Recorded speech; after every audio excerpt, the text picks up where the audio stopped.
Python tutorial സീരീസിന്റെ പുതിയൊരു അധ്യായത്തിലേക്ക് സ്വാഗതം. ഇന്ന് നമ്മൾ ചർച്ച ചെയ്യുന്നത് അരിത്മെറ്റിക് ഓപ്പറേറ്റേഴ്സിനെ കുറിച്ചാണ്. അരിത്മെറ്റിക് ഓപ്പറേറ്റേഴ്സ് ആയിട്ട് addition, subtraction, multiplication, division, modulus, floor division, exponential operator എന്നീ 7 ഓപ്പറേറ്ററുകളാണ് പൈത്തൻ്റെ അകത്ത് അവൈലബിൾ ആയിട്ടുള്ളത്. അപ്പോൾ ഈ ഓരോ ഓപ്പറേറ്റേഴ്സും എന്താണ് ചെയ്യുന്നതെന്ന് നമുക്കൊന്ന് നോക്കാം. അതിന് വേണ്ടിയിട്ട് പൈത്തൺ ഷെൽ ഓപ്പൺ ചെയ്യുക.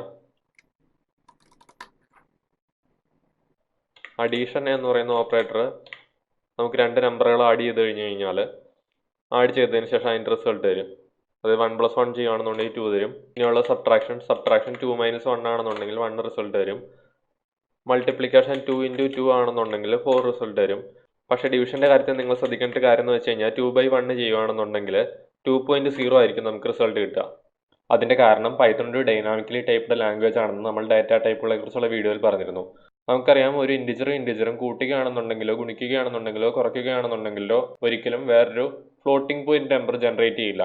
പക്ഷേ ഒരു ഇൻറ്റിജർ വെച്ച് ഡിവൈഡ് ചെയ്ത് കഴിഞ്ഞ് കഴിഞ്ഞാൽ ഫ്ലോട്ടിംഗ് പോയിന്റ് നമ്പർ ജനറേറ്റ് ചെയ്യാനുള്ള സാധ്യതയുണ്ട്.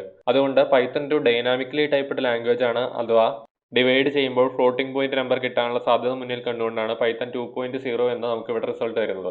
ഇനി അടുത്തതായിട്ട് നമുക്കുള്ള ഓപ്പറേറ്റേഴ്സ് ആണ് മോഡുലോ ഡിവിഷൻ അല്ലെങ്കിൽ മോഡുലസ് ഓപ്പറേറ്ററും പിന്നെ ഫ്ലോർ ഡിവിഷൻ പിന്നെ എക്സ്പോണൻഷ്യൽ ഓപ്പറേറ്റർ.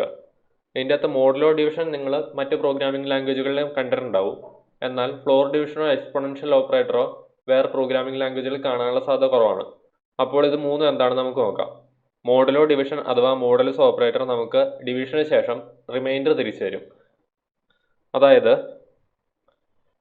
7 മോഡുലോ ഡിവിഷൻ 4 ചെയ്യുകയാണെന്നുണ്ടെങ്കിൽ റിമൈൻഡർ അഥവാ ശിഷ്ടം എന്ന് പറയുന്നത് നമുക്ക് 3 ആയിരിക്കും കിട്ടുക. ഫ്ലോർ ഡിവിഷന് ശേഷം ഇൻറ്റിജർ പാർട്ട് മാത്രം റിട്ടേൺ ചെയ്യുന്നു.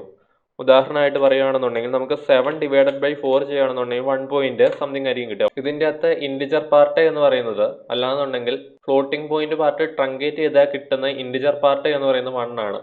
അതുകൊണ്ട് 7 ഫ്ലോർ ഡിവിഷൻ 4 ചെയ്ത് കഴിഞ്ഞാൽ കിട്ടുന്ന റിസൾട്ട് എന്ന് പറയുന്നത് 1 ആയിരിക്കും. അടുത്ത ഓപ്പറേറ്റർ എന്ന് പറയുന്നത് എക്സ്പോണൻഷ്യൽ ഓപ്പറേറ്റർ ആണ്. എക്സ്പോണൻഷ്യൽ ഓപ്പറേറ്റർ x**y എന്ന ഫോർമാറ്റിലാണ് എഴുതുക.